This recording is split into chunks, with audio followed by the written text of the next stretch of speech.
అతను పిచ్చివాడంటూ అమెరికా అంతటా వేలాది మంది డొనాల్డ్ ట్రంప్కు వ్యతిరేకంగా నిరసన బాటపట్టారు. ఈ ర్యాలీలు ప్రపంచవ్యాప్తంగా కొనసాగుతున్నాయి. యూరోప్ దేశాల రాజధానులకు పాకాయి. ప్రదర్శనకారులు ట్రంప్ వాణిజ్య విధానాలకు వ్యతిరేకంగా గళం విప్పారు. అధ్యక్షుడు డొనాల్డ్ ట్రంప్ ద్వంద్వ విధానాలను వ్యతిరేకిస్తూ అమెరికాలోని ప్రధాన నగరాల వీధుల్లో వేలాది నిరసనకారులు ఆందోళనకు దిగారు. ట్రంప్ అమెరికా అధ్యక్షుడిగా బాధ్యతలు చేపట్టిన తర్వాత జరిగిన అతిపెద్ద ప్రదర్శనలని నిపుణులు వ్యాఖ్యానిస్తున్నారు. ప్రభుత్వంలో ఉద్యోగులను తొలగించడం దగ్గర నుంచి వాణిజ్య సుంకాలు, పౌర స్వేచ్ఛను హరిస్తున్నాడంటూ రిపబ్లికన్ అధ్యక్షుడి విధానాలను వ్యతిరేకంగా Washington, New York, Houston, Florida, Los Angeles, ఇతర ప్రదేశాలలో ర్యాలీలు నిర్వహించారు. ట్రంప్ దేశాన్ని సర్వనాశనం చేస్తున్నాడంటూ వైట్ సైతం ఆందోళనకు దిగడం లేటెస్ట్ ట్రెండ్ గా కనిపిస్తోంది. తెల్లజాతి అత్యాచార నిందితుల సమూహం మన దేశాన్ని నియంత్రిస్తోందని వారు ధ్వజమెత్తారు. ప్రపంచవ్యాప్తంగా మిత్రులను కోల్పోయేలా చేస్తున్న దరిద్రం ట్రంప్ అంటూ ప్రదర్శనకారులు విరుచుకుపడ్డారు. ట్రంప్ అమెరికాను భ్రష్టు పట్టిస్తున్నారని ప్రదర్శనకారులు దుయ్యబట్టారు. ట్రంప్ తాను రాజుగా భావిస్తున్నాడని,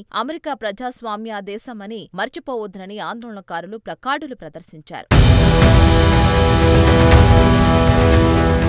ర్యాలీలు కొన్ని యూరోపియన్ రాజధానులకు విస్తరించాయి. ప్రదర్శనకారులు ట్రంప్ వాణిజ్య విధానాలకు వ్యతిరేకంగా గళం విప్పారు. అమెరికాలో జరుగుతున్నది ప్రపంచ సమస్య అని మండిపడ్డారు. ట్రంప్ ఆర్థికంగా అమెరికాను బద్నాం చేస్తున్నాడని, ప్రపంచాన్ని మాధ్యంలోకి నెట్టేస్తున్నాడని అన్నారు ఆందోళనకారులు. ట్రంప్ రాజ్యాంగ సంక్షోభాన్ని సృష్టిస్తున్నారని అన్నారు. పొరుగు దేశాలతో కయ్యం వల్ల అమెరికా ప్రజలు దెబ్బతింటారని, ఆర్థిక వ్యవస్థ సర్వనాశనం అవుతుందని వారు ఆరోపించారు. స్టాక్ మార్కెట్లు దిగజారిపోతున్నాయని, రోజురోజుకు మరింత డ్యామేజ్ అవుతున్నాయన్న ఆందోళన ఉందని అన్నారు. డెమోక్రాట్లు చేతగాని వారిగా మిగిలిపోతున్నారని మెజారిటీ అమెరికన్లు ఆగ్రహం వ్యక్తం చేస్తున్నారు. వైట్ హౌస్ నుంచి కొద్ది దూరంలో ఉన్న నేషనల్ మాల్ వద్ద ట్రంప్ రెండో అభిశంసన సమయంలో అభిశంసన కీలకంగా వ్యవహరించిన డెమోక్రాట్ ప్రతినిధి జామీ రాస్కిన్ సహా వేలాది మంది ఆందోళనలో పాల్గొన్నారు. 2016లో ట్రంప్ మొదటిసారి ఎన్నికైన తర్వాత జరిగిన మహిళా మార్చిలో సుమారు 5 లక్షల మంది వాషింగ్టన్ వీధుల్లోకి వచ్చి ఆందోళన చేయగా ఇప్పుడు కూడా అదే విధమైన ఆగ్రహం జనాల్లో